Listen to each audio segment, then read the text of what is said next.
All right, so have you ever felt like maybe your house is like secretly a gym just waiting to be discovered? Interesting. Yeah.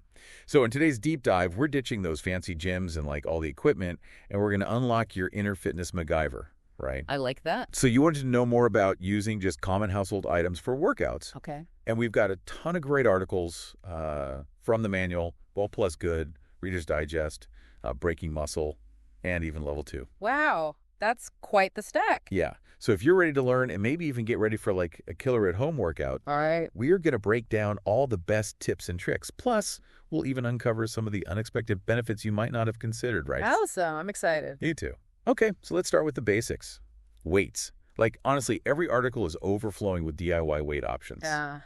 It's amazing what you can do with a little creativity, you know? Right, like milk jugs, laundry detergent, even just canned goods. Oh, yeah. Or bags of flour or sugar. Yes. They even mention a full backpack. Really? Yeah. That's a good one. You know, I think this is a great way to start because it really highlights like that principle of progressive overload. Oh, explain that. What does that mean? So it's the idea that, you gradually increase the challenge to build strength. Oh, okay. I see. Yeah. And a gallon of milk, for example, is about 8.5 pounds. Laundry detergent, like a bottle, is around 5. So you can start with something light and work your way up by like adding more water to the jugs as you get stronger or just grabbing heavier items from around the house. Okay, so starting with like familiar things and then making them work for you. I like that. Exactly. But, well, plus, Good takes it a step further. They suggest putting like steel water bottles or cans under your hands during a plank. Oh, wow. You ever tried that? That's a sneaky way to incorporate instability training. Okay. So not only are you working your core, you're also engaging those smaller stabilizing muscles, Right. which help with balance and coordination. Yeah. Way more challenging than it looks, I bet. Oh, I bet. And Level 2 had this really interesting idea of using a duffel bag filled with weighted items Oh, for things like deadlifts. I guess that's one way to put that old gym bag to work. totally. It's all about resourcefulness. Right. And speaking of adding resistance, Reader's Digest and Well Plus Good both recommend using something super simple. A towel. Wait, a towel, like as a resistance band? Yeah. Okay, I'm intrigued, but like, how much resistance can a towel actually provide? You might be surprised, especially if you pull it taut, Right. It can actually mimic a resistance band for exercises like bicep curls or even shoulder presses, and you can even use a t-shirt or a sweatshirt if you don't have a towel handy. Okay, that makes sense. So it's about creating that tension. Right, yeah. But plus, Good also talks about using a rope as a loop, especially for abs and back exercises. Yeah. I'm having trouble picturing that one. Yeah. So think of it like this. You hold the rope in a loop and use it to add resistance to movements like Russian twists or like wood chops. It's really good for those rotational exercises that work your core and obliques. Provides a different kind of challenge than a traditional resistance band, for sure. So it's almost like you're creating your own cable machine right there at home. Exactly. Yeah. Oh, that's pretty cool. Yeah. All right, let's shift gears a bit and talk about gliders and instability. Now, Well Plus Good suggests using paper plates. Really? Yeah, Wow. like as gliders. Yeah. Have you heard of this? I mean, I know that they work as makeshift gliders, surprisingly well Okay. for exercises like mountain climbers or even lunges. Oh, wow. Just slide them across a smooth floor surface, and you've instantly upped the challenge. And Reader's Digest recommends towels for this, too. Oh, interesting. So it's not just a Well Plus Good thing. Right. So you're gliding across the floor instead of stepping. Yeah, exactly. I can see how that would work your core instability. Oh, yeah. Big time. But Level 2 suggests, wait for it, couch cushions. Couch cushions. Okay. I know, right? That's a good one. As like gliders. Well, they're saying, think of them as like a budget-friendly stability ball. Oh, okay. Interesting. So you can use them for balance training, core exercises. You can even do modified push-ups on them. My mind is officially blown.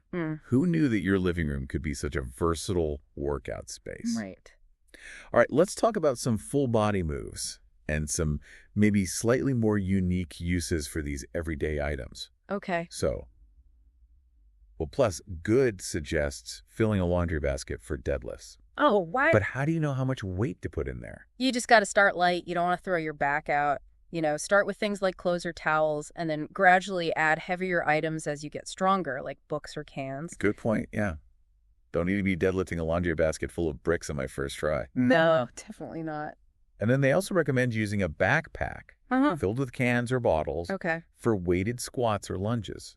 Yeah. And then you can even wear it while you're doing cardio for an extra challenge. Oh, yeah, that's a classic. Like if you're walking or jogging around the neighborhood. Absolutely. Now, for those who are feeling really ambitious, they also mentioned using a broom handle placed on chairs as a makeshift pull-up bar. Okay. I don't know if I would be brave enough to try that one. Safety first with that one for sure. You got to make absolutely sure those chairs are stable and that broom handle isn't going to roll. But if you are careful and confident, it can be a great way to work those pull-up muscles. Yeah. All right, switching gears completely. The manual had this whole section on the shovel workout. A shovel workout. Now that one's interesting. It actually makes a lot of sense if you think about it. A shovel's basically a weighted lever, right? Okay. So you can use it for unilateral exercises like lunges or rows, working one side of your body at a time. Right. And it's also great for core work because you're constantly engaging your core to stabilize yourself. Yeah, I can see how that would be a great way to work those stabilizing muscles. Oh, yeah, definitely. I mean, I've definitely felt my core working after shoveling snow. Exactly. So it's all about just shifting your perspective. Right. Instead of seeing chores as a drag, think of them as like opportunities to move your body. Absolutely. And that mindset shift can really help you stay active, find ways to incorporate movement into your daily life. Okay, so we've explored a ton of creative ways to use household items for working out.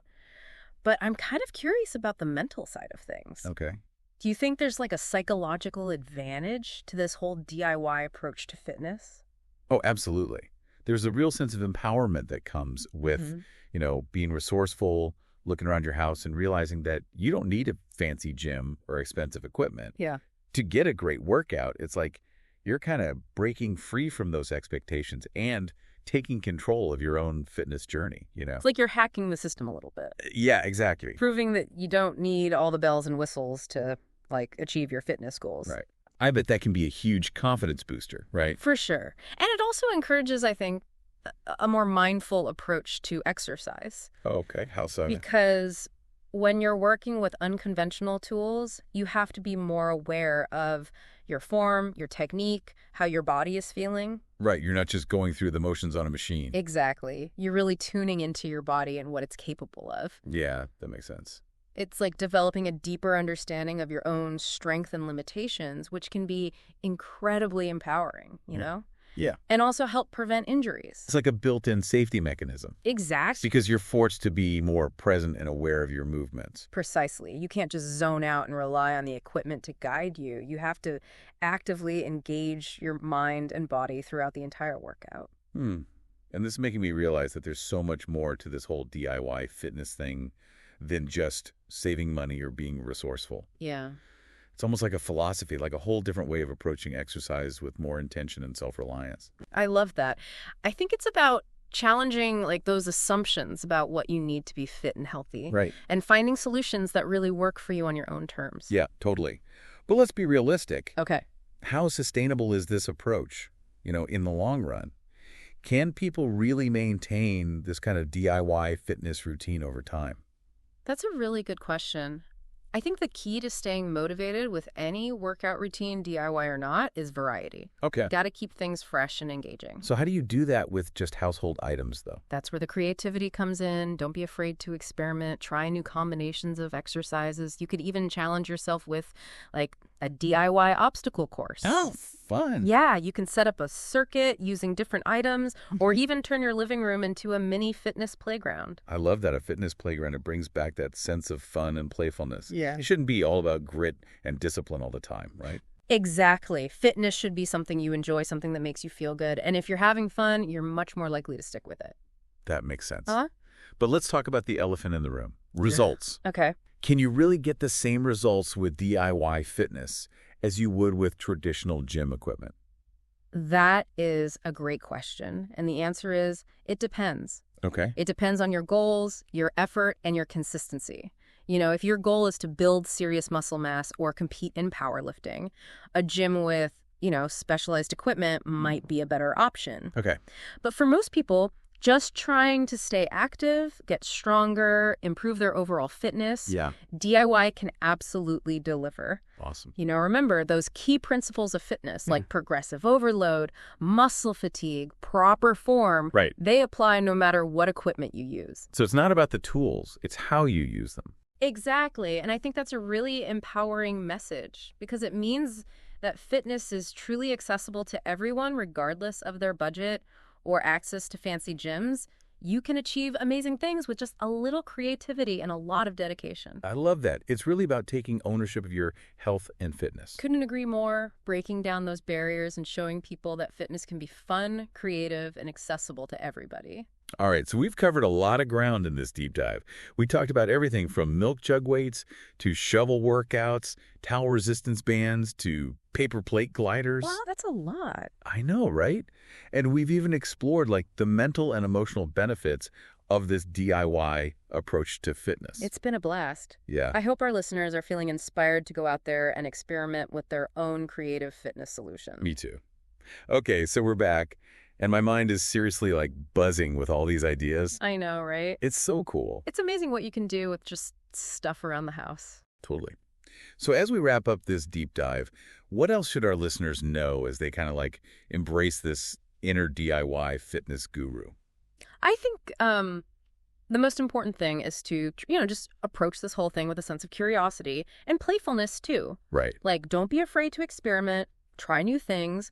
Most importantly, have fun. Yes. Fitness shouldn't feel like a chore, right? Right. It should be something that you enjoy, something that energizes you, makes you feel good. That's such a good reminder. It's easy to get caught up in those like serious fitness goals, but at the end of the day, it's about, just moving your body, feeling good and having fun. Exactly. So find what works for you, get creative, and enjoy the journey. I love it.